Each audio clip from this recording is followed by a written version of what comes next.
Welcome to the Rise Method podcast, where we make fitness information available to everyone. I'm Steve. Let's jump in. So in my early 20s, I spent a lot of time overseas. I was very fortunate here in Australia where I could come home, work really hard, earn some cash, and then go back overseas and do the whole backpacking thing over and over again. And one trip, I found myself in New Zealand with a buddy of mine. We did the whole van, driving around, camping off. It was amazing. It was beautiful. And we found ourselves in the south of New Zealand, and we went to Cardrona, a mountain there, and we decided to take up snowboarding. And in this podcast today, I want to tell you about the 3 things that I learned in my experience on the mountain and the story of how I became a snowboard instructor. So it started off in New Zealand, and my buddy and I, we decided to pick up the snowboard because it was a cool thing to do, right? And we decided to just go for a ride. And it was horrible. It sucked. Oh my God. So we kept falling over, we kept catching edges, and then we kept falling on our hands or on our butt, and it was just painful, and it was just not fun. And the learning of that really sucked. And it took a few days to figure out how to actually ride. So we were there, it was 3.5 days. So you count, I guess, 4 days. And in that time, I fell in love with it. I fell in love with the snow. I fell in love with the mountain. I fell in love with snowboarding. So I planned my next trip, and I actually planned the trip to go to Canada. And I went in this little place called Whistler, just north of Vancouver in British Columbia. And I lived there for, it was about 10 months or so. I was living in Whistler. It was amazing. So I saw the autumn or the fall into the winter, and then into the springtime. It was beautiful. So I was working there, started off in, the hospitality space, dabbled a little bit in the sport and rec center, and then eventually got a job on the mountain teaching snowboarding. And I'm going to say I'm not a great snowboarder because I know good snowboarders, but I was the one who would teach the beginners. And that was where I loved it, teaching the newbies how to ride, basically.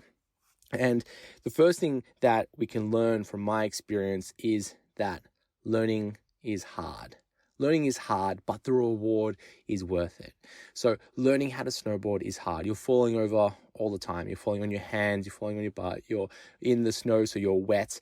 Your legs are burning because you're often fighting the turn and, putting a lot of resistance into the mountain, and you're not really riding, you're not going for it. And then once you kind of go over this competency stage where you kind of get it, right? You're able to link your turns and find your edges and explore the mountain and use the board, and you get to look around. You're like, wow, look, where am I? Look at this amazing place. And you get to feel the wind on your face. And if you're fancy, you can ride park. And I never rode park. I was never cool like that. But, I was more of an alpine rider. So, you can go up in the mountains and go for a ride. It was amazing, beautiful. So first thing you could learn is that learning is tough, but the reward is worth it. And when we apply that to the fitness space, learning how to train, learning about nutrition is hard. We make mistakes all the time. There's times where we're hungry. There's times where we're sore. There's times where it's, uncomfortable, but that learning experience is worth it at the end. Next, when we're riding, lots of novice folks will fight the mountain. So as they're riding, they're really digging their heels into the mountain, and there's a little bit of fear. There's fear in the momentum and the speed because we're going to catch an edge and fall. So that's fair enough. And you see folks do a leafing sensation. So as they're going down the mountain, the snowboard is kind of like a falling leaf down the mountain, and they just collect a bunch of snow as they're coming down and kind of just shred the mountain. That's cool. That's fine. So we put a lot of resistance into the mountain, and we fight the mountain. And what that ends up doing is just makes us tired, makes us fatigued, and just makes us not enjoy the experience. And because people become so fatigued and tired, they don't continue on with snowboarding. So they might do a day and they're like, I've tried it, not for me. And they might not fall in love with it if they were to go with the mountain, use the momentum, and use the flow of it, that they can enjoy it. And they aren't tired, they aren't sore, they aren't fatigued, and they don't fail doing the thing. So each one of us has our own mountain. It could be a physical mountain, like the Whistler Mountain or Whistler Blackcomb, if you know what I'm talking about there. But each one of us has our own mountain, and often we're fighting the mountain. So we're fighting our environment, fighting the people around us, fighting our situation to make this fitness thing work. When sometimes we could go with the mountain. We could use the mountain, use the flow of the mountain, use the momentum of the mountain to make it easier to do the fitness thing. The final thing you take away from learning to snowboard is that there comes a time where you need to progress. So if you've been to the snow, you know that there's, blue runs and there's black runs. There's the easy runs and the hard runs. And there's the double black runs and the double diamonds and the crazy ones, right? So you might start off on the easier runs wherever you are. Maybe it's green, maybe it's yellow, wherever you are around the world. You might start on the easy runs and it's cool, it's easy, it's chill. And then you progress and then you progress. And it becomes a time where the skills that you attain aren't developing any further. So you can't keep riding on the magic carpet to keep on getting better at snowboarding. You need to go up the mountain, you need to go on steeper runs, you need to try different things. And this is where we can dabble in areas like you want to go ride the park, cool, you can learn how to ride the park and do jumps and the rails and all the things. Or you want to go, off-piste slightly, or go down the bowl, or go up higher, and those types of things. So we need to progress the difficulty so that we can keep on developing our skills. And that's how we get better and better at snowboarding. And we reach a point where we know how far we've come, but we also know how far there is to go. So for me, I would call myself a competent rider. I know pros. I know the guys that are good and girls that are good. I'm not good, but I also know that I'm not a beginner. I'm confident enough that I won't fall over while I'm riding, and I'm able to do, cool fun tricks and able to go off piste and do a little jump and all of those types of things. So I know where my limit is. And similar in fitness, we all get to a point where we know how far we've come. Hey, I can do a squat, but then we also know how far there is to go. Oh, geez, there's, pros that are squatting 3 times their body weight. Oh my God. And some of us could be daunting, but some of us could find it as inspiring. And some of us are finding real confidence in where we are, being like, I'm happy where I am in how far I've progressed on my journey. Now, within the snow, we could spend all our time snowboarding, but it's also okay if we want to try something new.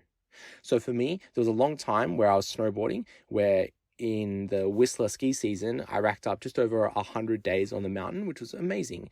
And there got a point towards the end where I was like, hey, I want to try something new. So I whipped out some skis and I got to do the whole beginner experience again, falling over, figuring out where my edges were. Of course, it was a bit faster because I knew how to use the mountain and I knew the gist of it. I knew how to ride the mountain, right?